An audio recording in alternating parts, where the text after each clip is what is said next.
All right, so you don't feel like creating.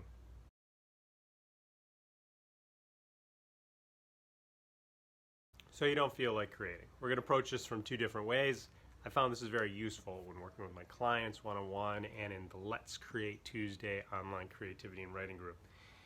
So the first is, and it's often like a combination of these two work together. So if I mentioned the first one, you're like, that doesn't feel right, I don't know about that.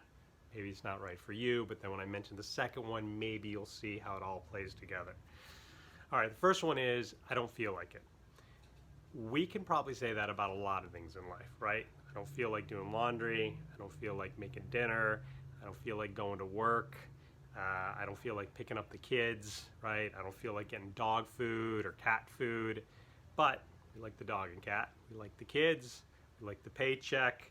We like clean clothes. We like food on the table and dishes that aren't dirty, right? So we've, in many of our areas of our lives, we've moved way beyond feelings, right? At the momentary feeling of I don't really want to do something, we can easily override, or most often easily override, to do that because we really want the end thing. And if we slow down enough, unless you're really, really upset about something, or I'm really, really frustrated or upset about something, usually moving into doing laundry, it's not like I hate it when I do it, right?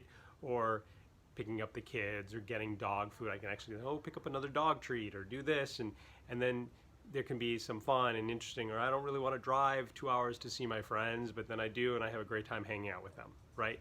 So there's this feeling of getting started, shifting gears, moving into doing whatever needs to get done to get the thing that I really want. There's a feeling sometimes that is not excitement, but we've learned to override it, right? So we're going to learn how to override that feeling. Now you can say, Johnny, wait a second, slow down. Why should I even have a feeling that I don't want to do creativity, right? That's the bigger problem. That's the issue. That's my issue. Why? Then I don't want to do it, but then I know I like it, but then I don't want to do it, and then I get upset that I don't want to do it. So here's the thing. Creativity operates on one frequency. When I'm in the flow, creating, you've been there, right?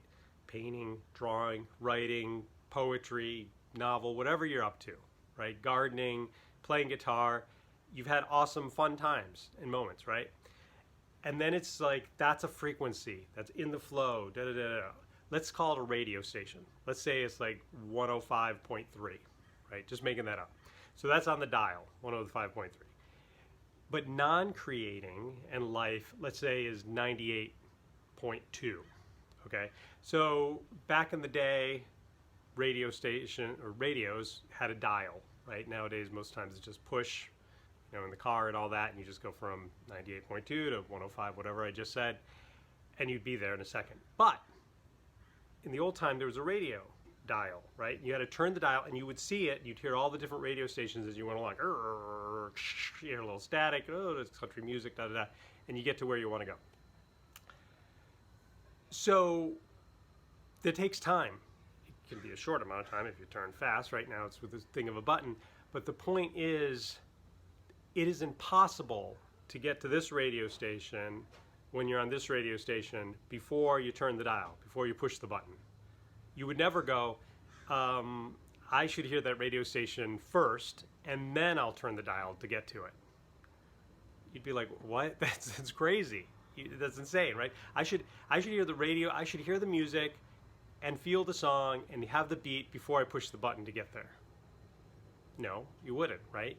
So that leads us into the second part of starting creativity is like starting a car, okay? So when you get into a car, you've got to turn the key, or now if you have an electric car, you push a button, right? You would never get into a car and go, I shouldn't have to turn the key. I just shouldn't. That's ridiculous. I shouldn't have to start it. It should be going already. Like, no, you don't even think that, right? It is like so automatic for any of us who's driven to a certain number of years. We just get in, we don't even think about it, right? We just get in, turn the key, it starts, we give it a moment, right? Then we usually back up or pull away from the curb, a little bit slowly at first, right? We're checking mirrors, we're doing that. and then we hit the road, we go a little faster, then maybe hit the freeway, go a little faster. Okay? So this can be a great, I don't know, analogy, metaphor for writing.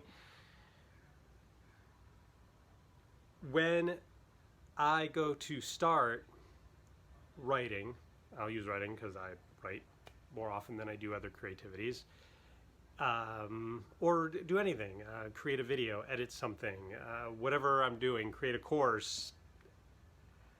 There's a moment where I have to turn the key, and that takes energy and effort, right? But if you can think about the last time you started a car, it only takes, what, 30 seconds, 20 seconds, 40 seconds, whatever, you know, and then you give it a moment and then you can go. That's the same with starting writing and other creativity activities. So when I go to write, and I'm going to write for an hour, hour and a half in the morning, right? I don't have to have enough energy to write for an hour and a half. I just need to have enough energy to turn the key, which means to start. And then I'll tune into it, the engine will get going, I'll be in the flow, and then I can just keep going. So my hesitation has to be, oh, I don't have the energy to write. It's like, oh no, just like if I was going to go to the mall, right? Nobody really goes to the mall anymore. But if I was going to go to the mall and I had to get in the car, I'd be like, oh, I don't have the energy to get to the mall. And somebody would be like, dude, you're driving. You don't need the energy. The car is going to take you there. That's the same with creativity. If I'm going to write for an hour and a half, I don't need the energy for an hour and a half. I need the energy for 5 minutes or 3 minutes to turn the key to get started. So if you ever tune into the author-to-author conversations that I host, right, you'll get tips like these and other tips on starting and writing and overcoming procrastination and obstacles. But one of them is, you know, you've probably stumbled across this yourself already, is you read 2 paragraphs or what you wrote the day before. Or many writers, Bradley Harper, one in mind that I have, is when he gets done writing, he takes a notepad, physical notepad, he writes on the computer, but he takes a physical notepad. Not to say you have to do this, just an idea. Physical notepad of what he's planning to do the next day. Oh, they're going to go here, they're going to go here, going to go here, right? He puts that down on top of the keyboard or by the keyboard, goes to bed, mows the lawn, whatever he's going to do, comes back the next day, picks up the pad of paper, reads that thing, boom, boom, boom, boom, boom, gets in. That's his turning of the key. So you need to just figure out what is your turning of the key, right? So the feeling, now let's tie the two together. So when you say, I don't have the feeling to create, you could change that up in your head a little bit and go, I don't have the feeling to start. I don't have the feeling to turn the key. I don't have the feeling. And the thing is, quite honestly, if you drive enough, right, you don't even need the feeling to start the key or turn the key. You just do it. You don't even, it's a non-issue. You don't even think it, right? You pull the keys out, you're probably talking to someone, putting on the seatbelt, who knows what you're doing, you're putting it in. You're not thinking, do I have the energy to do this? No, I don't have the energy. I wish it took less energy. You just do it.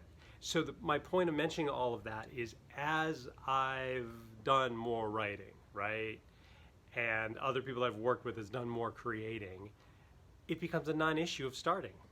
Like, as hard as it may seem right now, and I totally get it because I've been there, it can actually become a non-issue if you just do it enough times, and if you don't think that, oh my gosh, I need energy to write for a whole hour or an hour and a half.